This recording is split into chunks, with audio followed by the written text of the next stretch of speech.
बेटी, रिश्ता और नीलामी। बेटी जब 12 साल की थी तभी किसी बीमारी के चलते पिता का देहांत हो चुका था। माँ गांव के एक सरकारी स्कूल में प्रिंसिपल थी। तब से अकेली माँ ने ही बेटी को पाल पोस कर बड़ा किया, अच्छी शिक्षा दी, संस्कार दिए और सिलाई बुनाई से लेकर घर का हर काम सिखाया। माँ का नाम मिसेज मेहता है।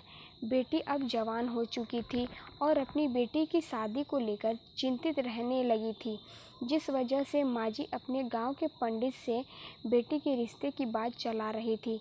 मिसेज मेहता बोली कि पंडित जी, ज़रा मेरी बेटी के लिए भी एक अच्छा सा रिश्ता बताइए। तब पंडित जी 2 दिन बाद एक अच्छा रिश्ता लेकर मिसेज मेहता के पास आए और लड़के की फ़ोटो दिखाते हुए बोले कि लड़का अच्छा है, पढ़ा लिखा है, बड़ी कंपनी में इंजीनियर की नौकरी करता है, माँ बाप भी अच्छे हैं। इस रिश्ते को हाथ से मत जाने दीजिए। पसंद हो तो बताइए, बात आगे बढ़ाऊं। फ़ोटो देखकर और पंडित की बातें सुनकर माँ को रिश्ता और लड़का दोनों सही लगा। लेकिन इससे पहले कि माँ जी इस रिश्ते के लिए हाँ करती, उन्होंने अपनी बेटी को लड़के की फ़ोटो दिखाई और सब बताया। बेटी को भी लड़का पसंद आ गया और फिर माँ ने इस रिश्ते को हाँ कर दी। उधर पंडित जी बस अपना मतलब देखते हुए ये रिश्ता लगाने के लिए लड़के वालों के घर गए और लड़की की फ़ोटो दिखाई। लड़की के बारे में सब कुछ बताते हुए बोले कि बेटी इस घर का ध्यान रखेगी। लड़की सुंदर थी, इसलिए सबको पसंद भी आ गई। उन्होंने भी रिश्ते को हाँ कर दी। लड़की के घर रिश्ता लेकर लड़की देखने मिसेस सरिता जी अपने बेटे और पति के साथ मिसेस पूनम मेहता जी के घर बताते हुए तारीख और समय के अनुसार दरवाजे पर दस्तक देती है। होम बेल बजते ही मिसेस पूनम मेहता दरवाज़ा खोलती हैं और चेहरे पर मुस्कान लिए हाथ जोड़कर आदर सत्कार करते हुए घर के अंदर आने को कहती हैं। इसके बाद उन लोगों को आदर सम्मान से सोफे पर बैठाकर खातिरदारी की जाती है। कुछ देर बाद रिश्ते की बात शुरू हुई।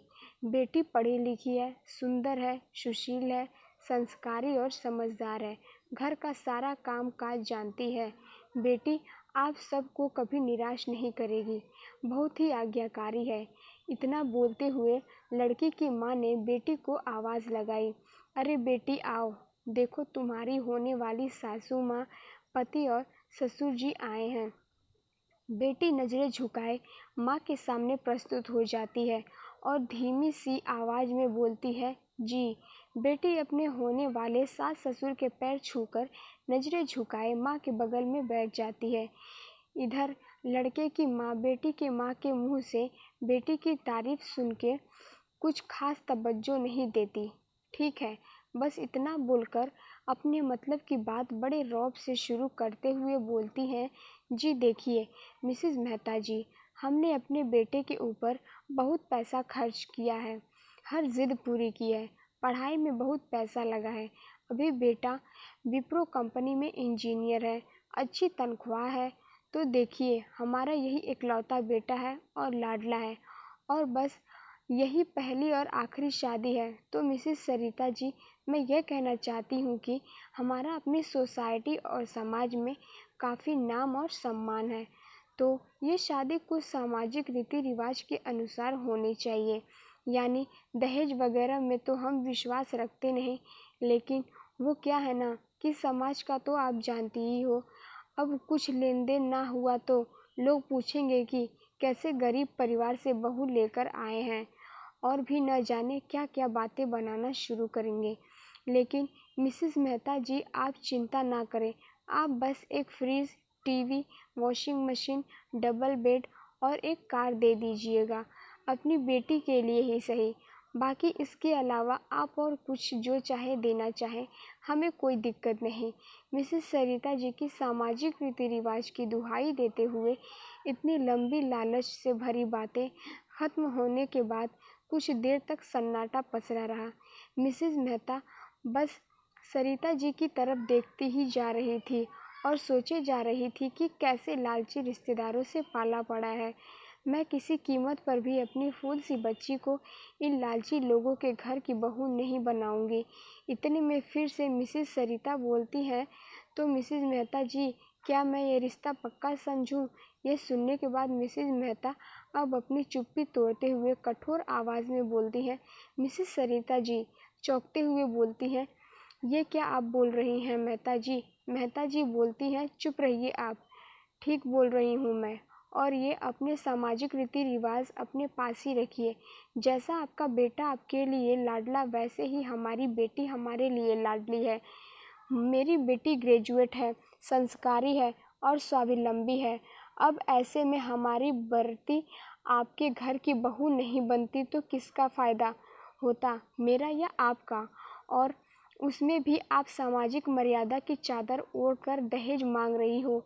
ईश्वर की कृपा से आपका बेटा अच्छी जॉब कर रहा है, तो ये सब तो वो खुद के पैसों भी तो ले सकता है। हमारे लिए हमारी बेटी ही सबसे बड़ा धन है। मैं साक्षात लक्ष्मी आपको दे रही थी, अपने दिल का टुकड़ा आपको दे रही थी, और आपने तो समाज की दुहाई देते हुए यहाँ नीलामी शुरू कर दी। शर्म आनी चाहिए आपको। असल में समाज ऐसा है नहीं, लेकिन आप जैसे लालची लोगों समाज को ऐसा बना रखा है। अब आप यहाँ से जा सकते हैं, वरना दहेज मांगने के जुर्म में मैं आप सबको अंदर करवा दूंगी। मिसेस सरिता जैसी मानसिकता वाले और भी जाने इस समाज में ऐसे कितने ही लोग हैं जिनकी वजह से आज दहेज एक रीति रिवाज बन चुका है। लड़के के माता पिता को अपनी बेटी के लिए जो देना है वो उन पर निर्भर करता है। दे या ना दे वो उनकी इच्छा होती है, लेकिन लड़के वाले लड़की वाले से कुछ भी मांग नहीं सकते, ना ही मजबूर कर सकते हैं। दहेज देना या लेना दोनों ही कानूनन रूप से जुर्म है।